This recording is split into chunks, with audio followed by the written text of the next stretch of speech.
absolutely unique. We have not done anything like this in any other program or on any other occasion. This is a piece in the Times, Murdoch Times magazine, Saturday magazine, that has on the front page how Carol Vorderman got political and there is no stopping her, by Deborah Ross. Now, this is the only piece in any magazine, any British magazine, that I can remember, and I have been examining British magazine, British newspaper supplements for decades, for longer than Carol Vorderman has been known to exist on any platform. So on the inside, it has got 2 pages with 2 pictures of Carol Vorderman, and it quotes 3 quotes attributed to her. I'm just an old bird with a smartphone. If I see something that is wrong, I tell people. I've made my money. What's the worst thing that can happen? Now, Carol Vorderman, 62, photographed by Dan Kennedy and styling by Prue White. Hands up if you are in Team Carol. The countdown legend and tabloid favorite now makes headlines for calling out government failings from PPE to Partygate. It's made Carol Vorderman a divisive figure, but no she's no intention of backing down, she tells Deborah Ross. Well, she's no is a wrong word there. Should be she has no intention. She's no is wrong. Anyway, going back to the introduction, this is the only time in, as I say, 60 years of examining British magazines, newspaper magazines, and other news magazines that I had been examining. This is the first time, the only time so far,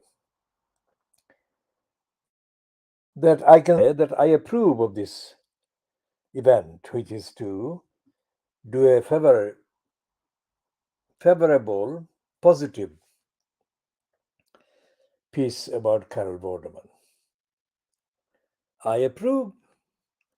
2 words I've never said about any other publication. And the reason I approve doesn't mean that I agree with her on everything, but the fact that she actually, in the last 3 months or 4 months, not longer than that, I have noticed Carol Vorderman doing the trending on Twitter, and I still call it Twitter, and following the trending details, I find that she has been making the right intervention. Not that the intervention is itself conclusive or definitive or exhaustive, but the fact that she has made the intervention is the important thing. So Carol Borderman, there is a highlight. She's been called a raging lefty. This isn't about politics, she says. It's about corruption. Now, there, only person, only person to say that word, corruption. But I have been essentially, primarily, most overwhelmingly concerned about, outraged by corruption. Not corruption just here in the United Kingdom or corruption in the USA. I have been absolutely, totally opposed to corruption right from the word go.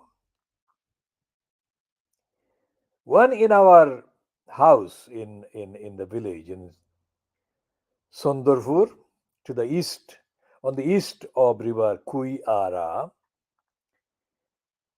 which actually travels through Assam in India and into Bangladesh today. In our house, there used to be political discussions as I was growing up. And the discussions always invariably included people, guests, visiting our house. And the one thing that I picked up from those discussions as I was growing up and as I was gathering the concepts and understanding of the words and phrases that were being used. Of course, the language was Siloti, but the concepts were and are universal. The main theme of the discussion, the participants almost always featuring my father and then sometimes my uncles and the guests. The one running theme, dominant theme, was that corruption was everywhere.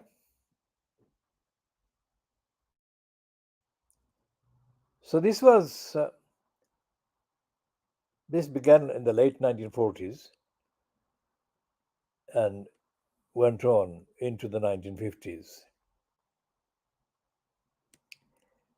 Corruption, what I picked up from that was that if there was a narrative, if there was an agenda, if there was a vocation that any human being, a decent human being, should actually devote their lives to would be to fight, oppose corruption. So you can see this is now going into 77 decades. So I've been conscious about the need to say no to corruption at every level. And it is absolutely the right thing to do to oppose corruption.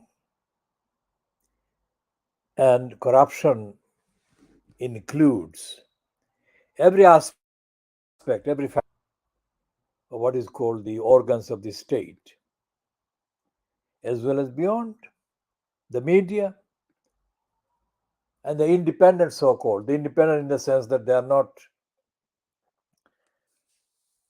parts of the cabinets, the administrations, they are just independent, standalone, elected, so called, members of parliament or members of local councils, etc.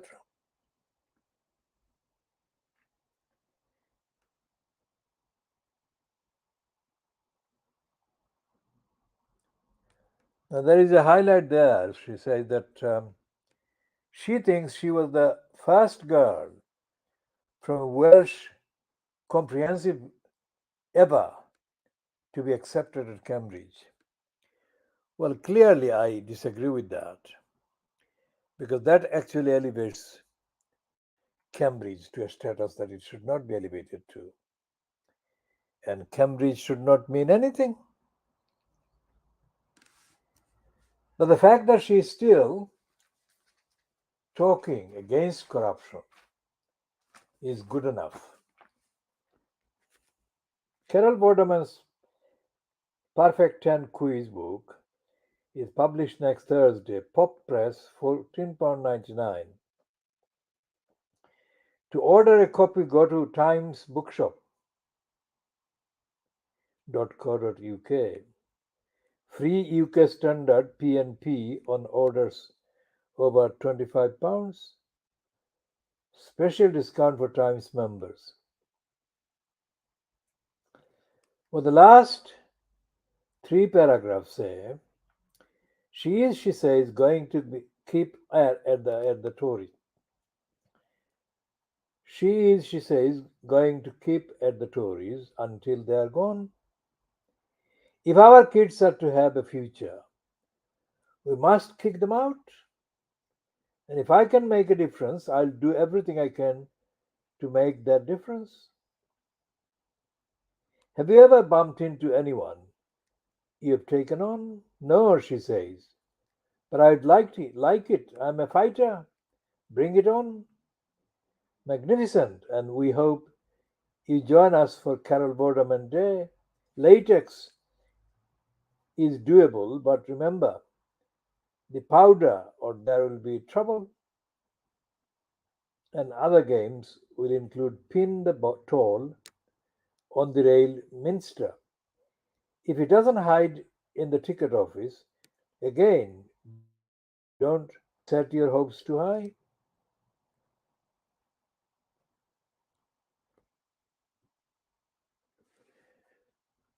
Actually, when the tabloids had a pile on recently and basically blamed me for Brexit not working, I was offered quite a few. That is, offered quite a few jobs.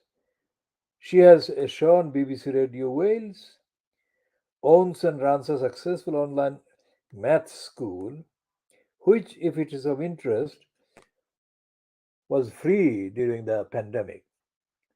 Also, she still hosts the Pride of Britain Awards and has a hit quiz based podcast. All right. Also, she still hosts the Pride of Britain Awards and has a hit quiz based podcast, Perfect 10, and has just published a book based on that format. She isn't exactly a fading star in search of headlines, as some would have it. Although, to be fair, I have read a lot worse. She says she does use the mute facility on X, where you can block certain words, but when it comes to it, I really don't care. She lives in Bristol. She doesn't powder herself into latex when puttling about at home. She wears PJs or leggings. She cooks but doesn't get excited about it. It's a bit of chicken and a few veg thrown into the air fryer. I can see I'll need to arrange caterers for Carol Boredom Day. There is no such to do. I'll read that again. I've misread that. There is so much to do. She likes adventures. She hikes, she paddleboards, she has a camper van. I checked her Instagram and saw her doing a zip wire thing that I wouldn't do in a million years. She's horizontal and she has special friends. How does it work? Is there a spreadsheet? Are some graded very special and get to pull rank over those who are just a little bit special. She says it all sorts of itself sorts out. No, she says it all sorts itself out. She adds, a lot of men ask me if they can be my special friend, and I have to say it doesn't work like that. They are men she comes to know. They're all adult and single. She says men who are a variety of, I'll read that again. They are all adult and single. She says men who see a variety of women are called players, whereas the words for women who do similar aren't quite as flattering. She thinks we should call them bodikas. She's a bodika in it for a good time. And why not? She's not seeking a full time relationship. It would be a bore. My women friends who are divorced or widowed feel the same. We'd only end up having to do the caring. She's free, can do what she likes, when she likes, and doesn't even, well, I'll read that again, doesn't give a jot what anyone thinks about any of it. I have nothing to apologize for, so live without apology. She says, going to keep at the Tories until they're gone. If our kids are to have a future, we must kick them out. And if I can make a difference, I will do everything I can to make that difference, etc., etc. So that is approve, the intervention, not the content necessarily. The intervention by Carol Vorderman, not the contents of what the intervention actually contains. So, on to the rest of the Times. That is one Carol Vorderman feature on the front page of the Times Saturday. And on the right of the same panel, there is a thing called My Bromance with Elton by Barney Taupin.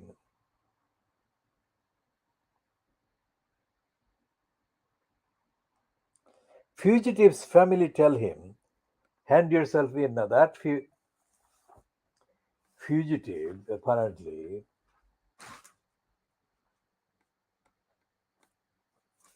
is the one that was trained by the British Army to how to evade, escape, and disappear.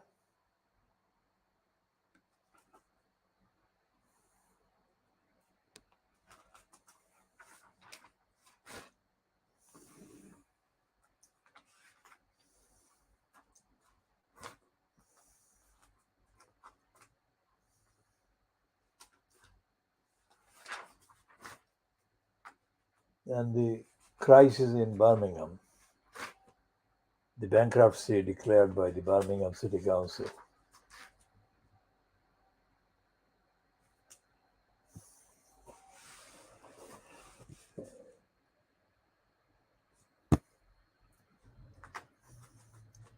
And there is a piece on the Times opposite the comment page. Pillagers turn detective in unsolved burglary, hotspot that police forgot.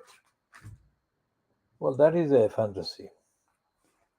There is no police that can be mentioned in the same breath, in the same sentence as crime. Police policing has been disappeared, has been scrapped. The Times comment, well, there are three items. The first one is a promotion for Narendra Modi and Rishi Sunak. Let's see what the one headed Indian Summer reads. It is a completely stupid heading and subheading. A free trade agreement with Delhi would be an immense prize, which Rishi Sunak should strive to advance on his trip to the G20 summit this weekend. Fuck the Times.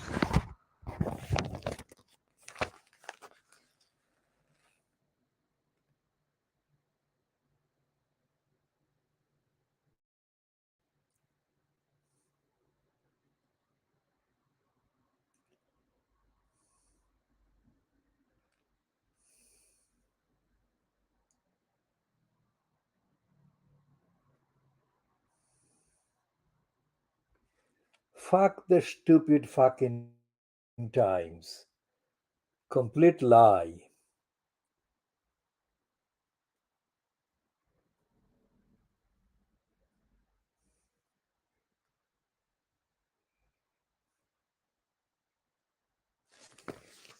Now, about the Indian visa, the visa for Indian skilled individuals.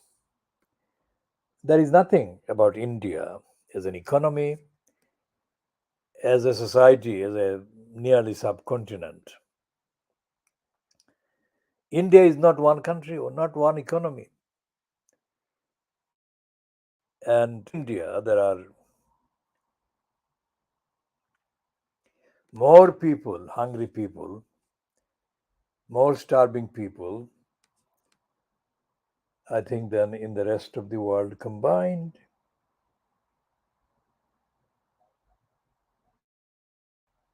But reading the fucking Times editorial, it would not be apparent that that is the case. Women are gang raped, and more Muslim women are gang raped than any other. Muslim women are gang raped and murdered after the rapes. And there is no recognition of that in the Times or in the Guardian or any other Western outlet.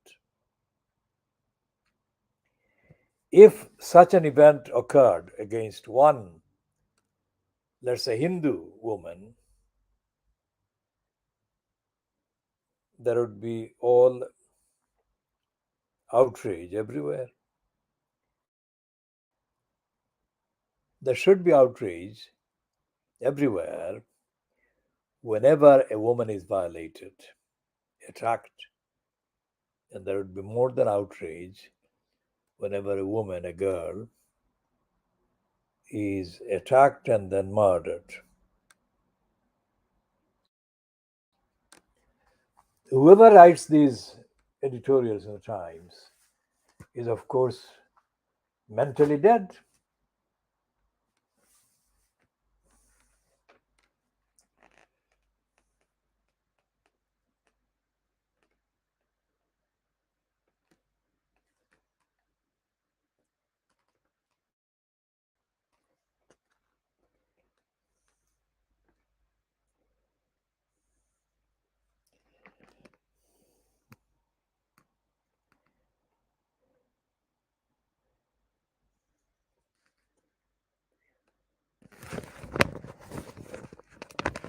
The editorial about the council's bankruptcy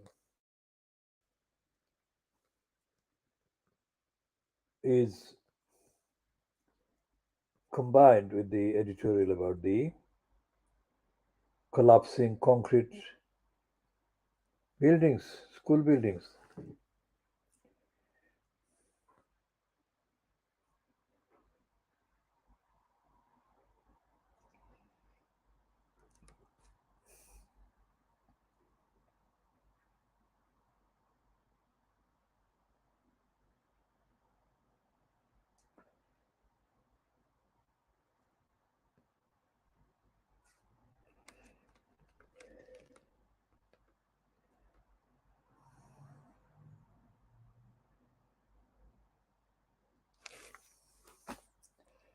And the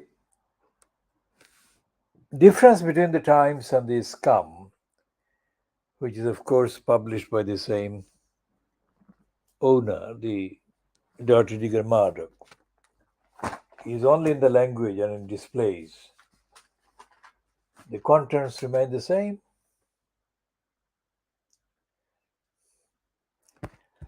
And there is an outrageous headline on page 2 of the Scum which says, Rishi Sunak jets into India G20 summit. And then it says, fired up Rishi. I will be in number 10 Downing Street till 2030.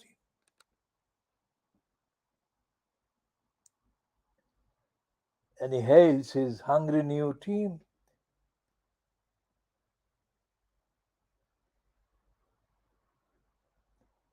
And there is a picture of Rishi Sunak's wife, Okkota, with the heading, Okkota's a barefoot footballer.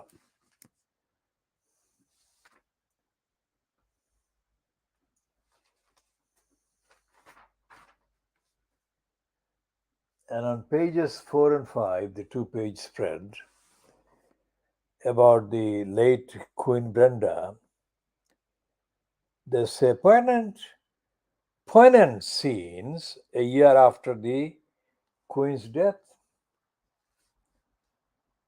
Harry's lonely vigil at Her Majesty's Chapel, Wills and Charles hundreds of miles away, etc., etc.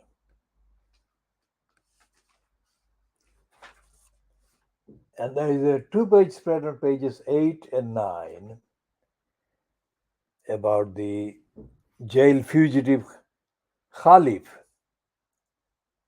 And the main heading to that is Army taught terror suspect how to escape and evade.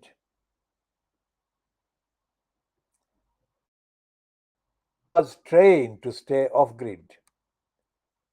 And Top Cop says breakout might be inside job.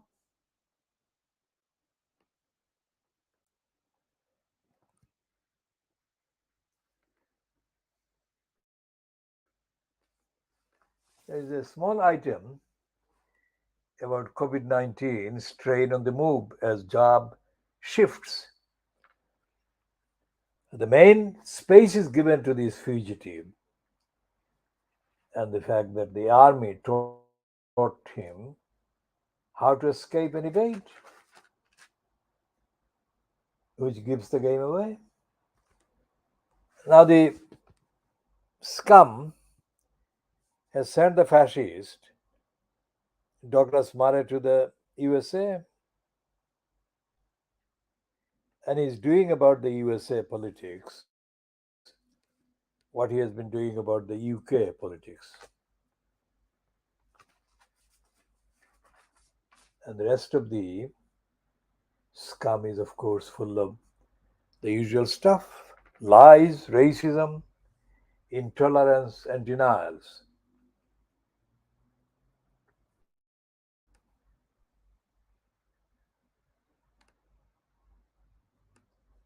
And they are continuing the endless promotion of the 52-year-old Amanda Holden.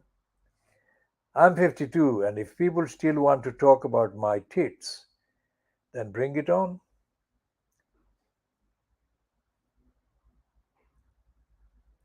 TV stars show on history of sex, and yes, she poses nude.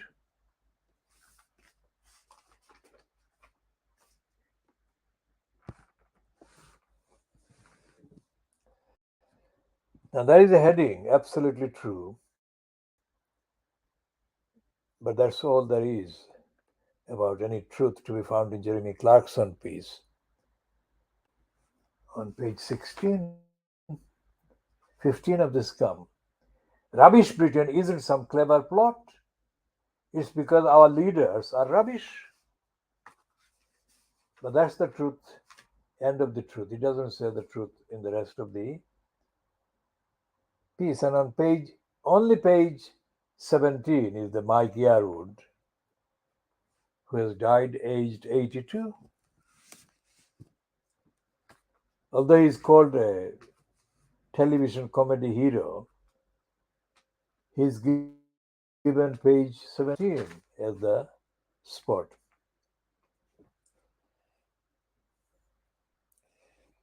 And there is a piece, page 2, sorry, 2 page spread on pages 18 and 19. Owner's fury at betrayal by police going soft on thieves. And it says, how did a nation of shopkeepers turn into one of armed shoplifters? Valid question, but that's it.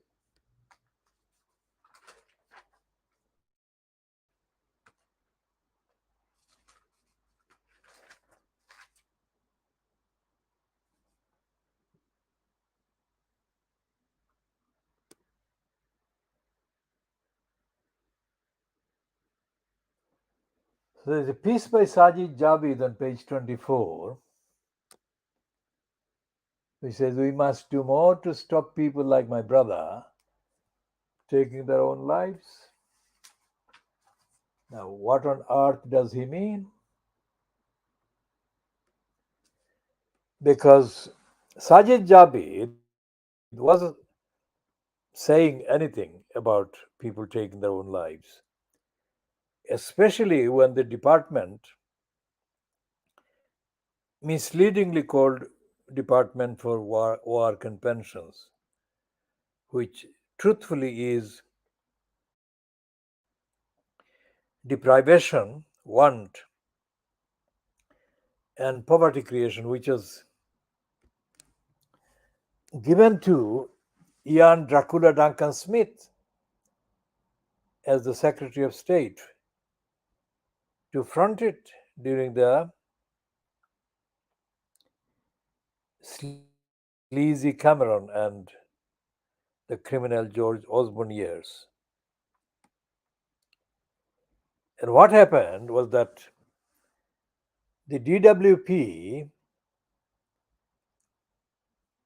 was driving the program to force the most vulnerable, the weakest, the poorest people to commit suicide. The DWP did that by withholding their benefits, absolute vital benefits that they needed to survive. So, how did the Fleet Street cover that?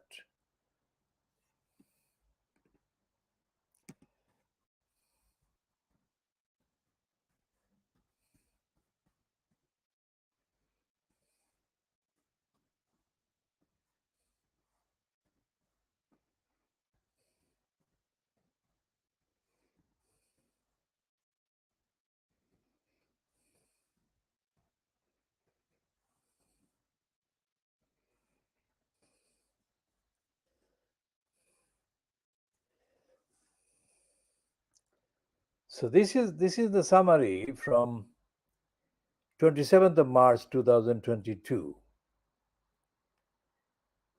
In December 2020, analysis by Disability News Service showed that the internal process review system was only scratching the surface of the lessons that DWP needed to learn.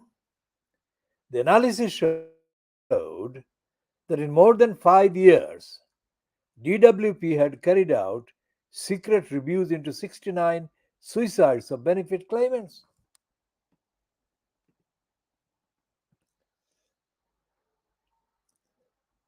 In December 2020, analysis by DNS showed that the DNS, meaning Disability News Service, showed that the internal process review system was only scratching the surface of the lessons that DWP needed to learn. The analysis showed that in more than 5 years, DWP had carried out secret reviews into 69 suicides of benefit claimants.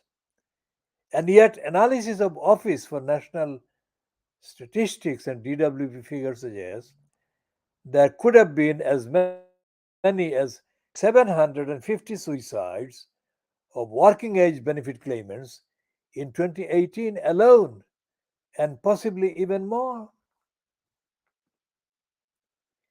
DWP's own guidance says it should carry out an internal process review every time it hears of a suicide of a benefit claimant, even if there are no allegations that its actions, that is, DWP's actions, contributed to the death. Not every one of these suicides would have been linked to DWP's actions or failures, but many of them would. By failing to carry out reviews into these deaths, DWP was again demonstrating the ingrained neglect that had blighted the department. And there is this subheading, very rare subheading in mainstream news: the duty of care.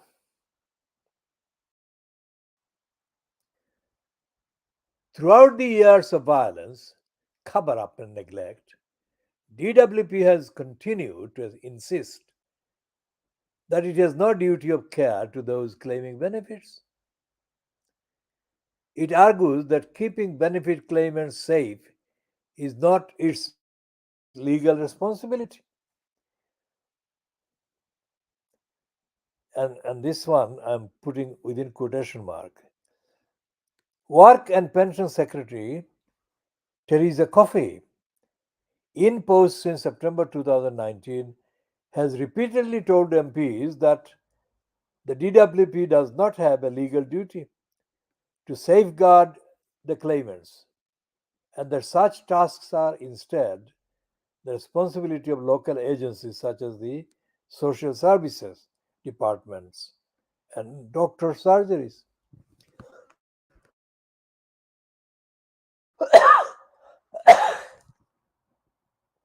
DWP has continued to clarify, to deny that it has such a duty of care, even when confronted with one of its own secret reviews, believed to have been written in 2014 to 2000 or 2015, following the death of an incapacity benefit claimant, which recommended that the department should carry out a review of its ongoing duty of care.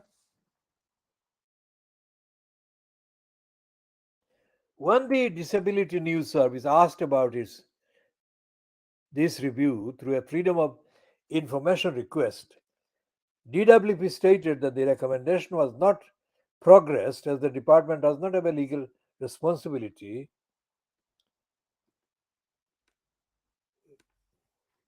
When Disability News Service asked about this review, a Freedom of Information request, DWP stated that the recommendation was not progressed as the department does not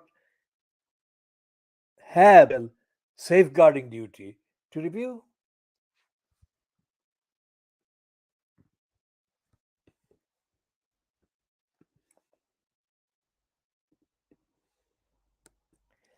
When DNS was then passed a second document, this time obtained by Leo McNasty, the firm of solicitors for the family of Errol Graham, who starved to death in 2018, months after DWP cut off his ESA when he failed to attend a work capability assessment.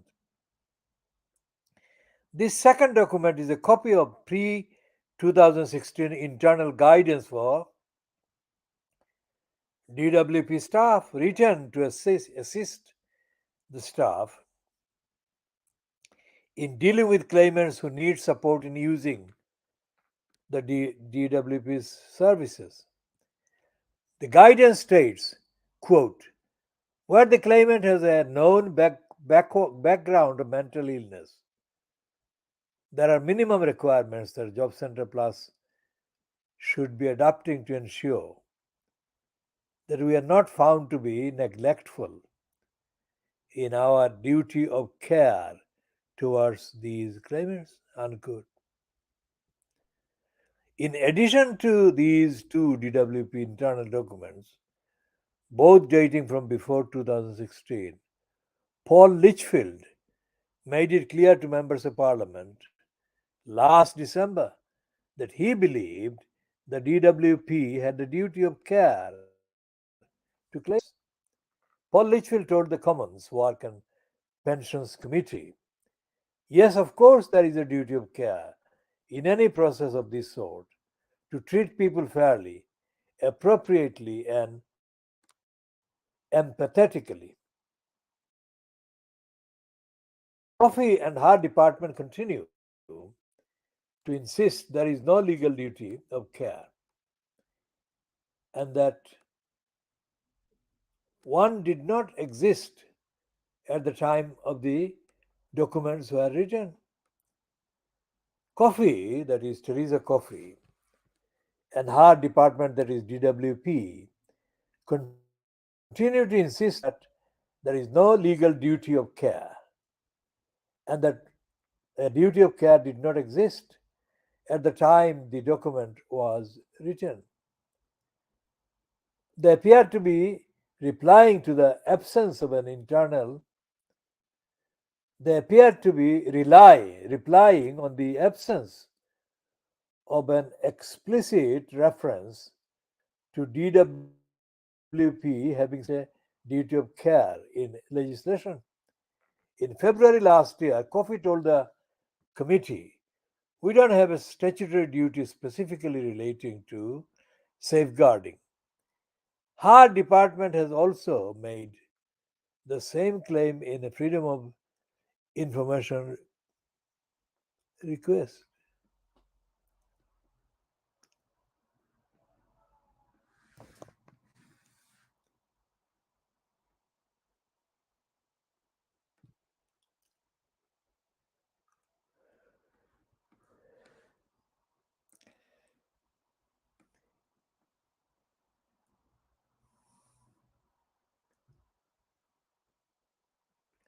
Our department has also made the same claim in Freedom of Information response, claiming that the legal position is that there is no legal duty of care on the Secretary of State or her officials in the execution of their statutory duties.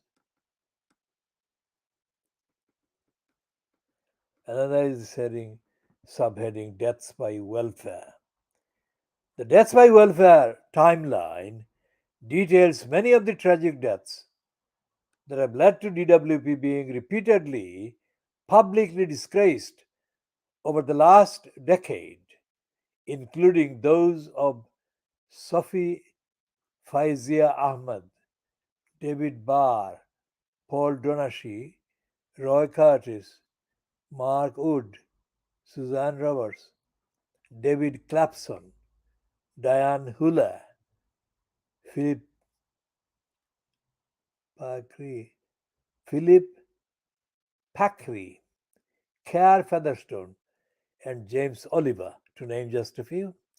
This article that I'm reading now has discussed only a small number of individual deaths, not because of others who are not important, but because its focus has been on the documentary evidence of DWP neglect, negligence, denial, and cover up.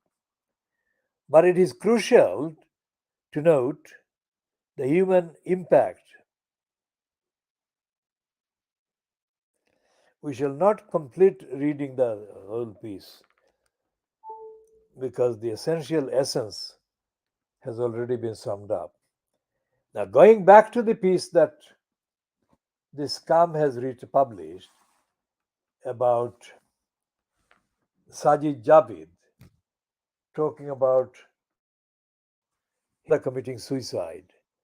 Let's go back to what Sajid Javid was doing when he was a minister.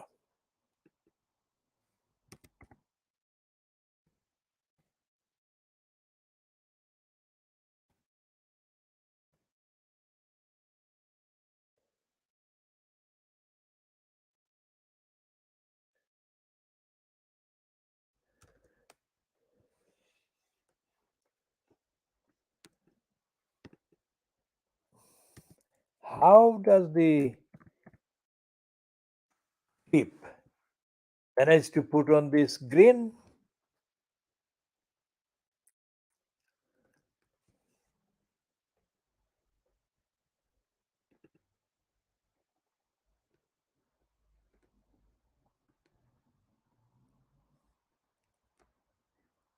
What did the creep do to make him feel that he could grin on? Let's see what departments.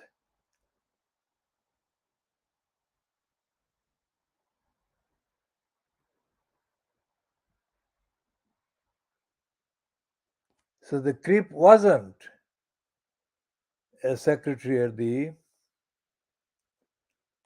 DWP. He was a Secretary of State for Culture, Media, etc. Then Secretary of State Business, Innovation, Skills, and then Secretary of State for Housing, Communities, and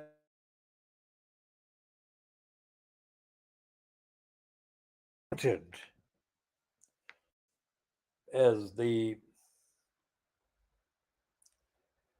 I think, Home Secretary. In which capacity this criminal took away the British by birth citizenship of Shamima Begum. Is Shamima Begum as such in this particular segment of this edition, but we shall update on Sajid Javid's stupidity in removing Shamima Begum's British by birth citizenship. Sajid Javid says that his brother could have been saved if, let's check the page where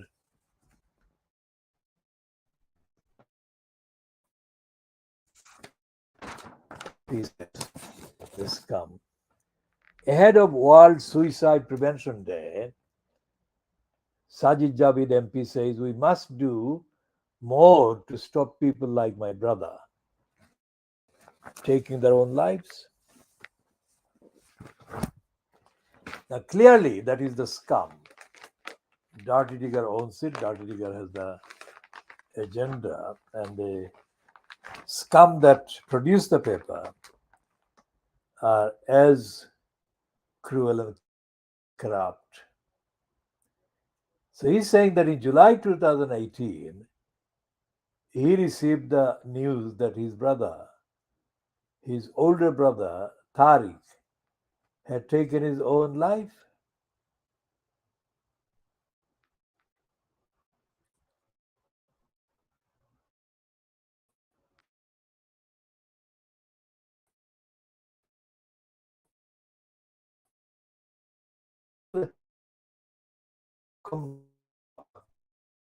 Seen it coming.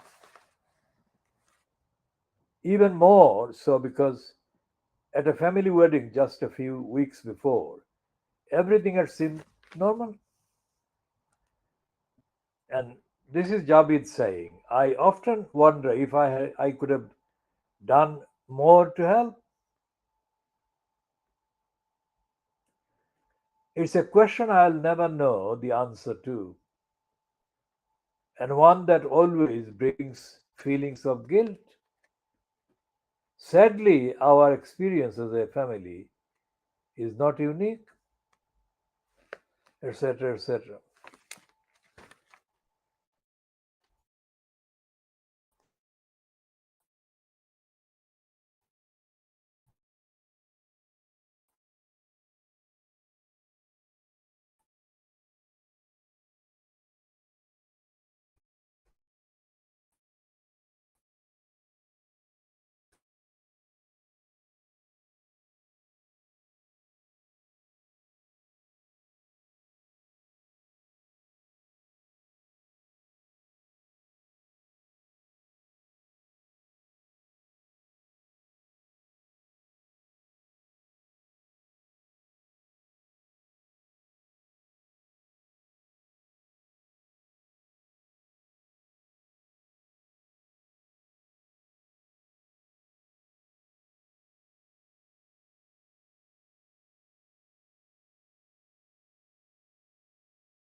hurtful and unfair? Then the answer was with him. He could stop being an Uncle Tom, and then there would be no basis for anyone calling him Uncle Tom.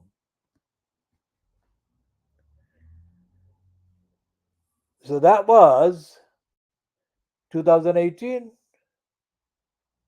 Now, I didn't know when I spoke on that occasion in 2018 that that was the year which would later be connected with the fact that Javid's brother, Tariq, had committed suicide in that year. And I said that again with the general observation that I don't take any pleasure in referring to his loss. But I do want him to answer the question as an Asian.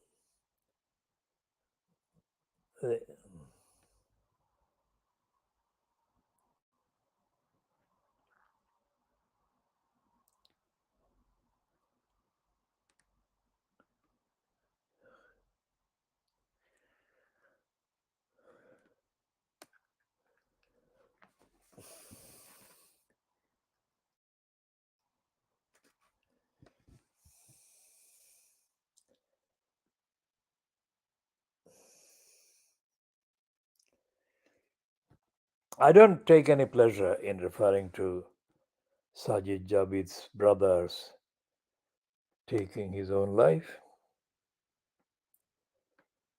But I do want Sajid Javid to stop lying.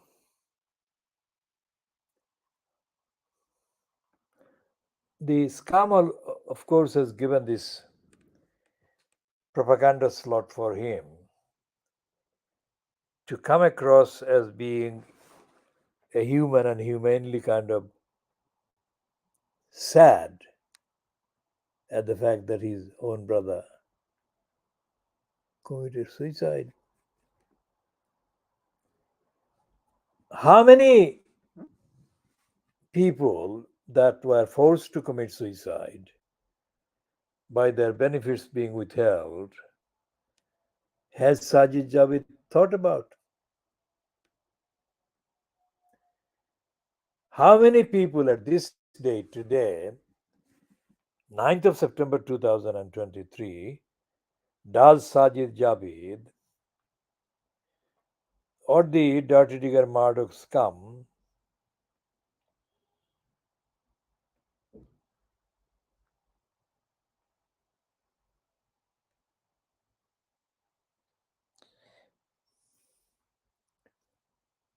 how many people did he care about?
And how many of those people who were forced to commit suicide, forced by the DWP, the government,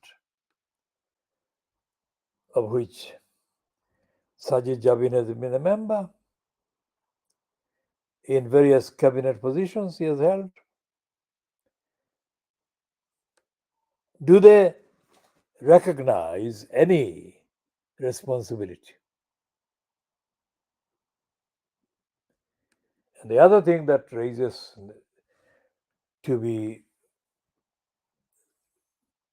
needs to be raised as a question in relation to the assertion made several times by Teresa Coffey that the government has no duty of care to benefit claimants. Does she understand that such a statement is in contravention of the international legal treaties that the United Kingdom remains signed up to?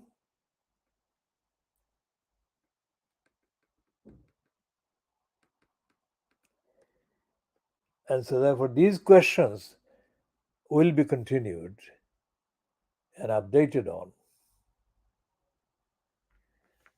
For the time being, we are ending this particular edition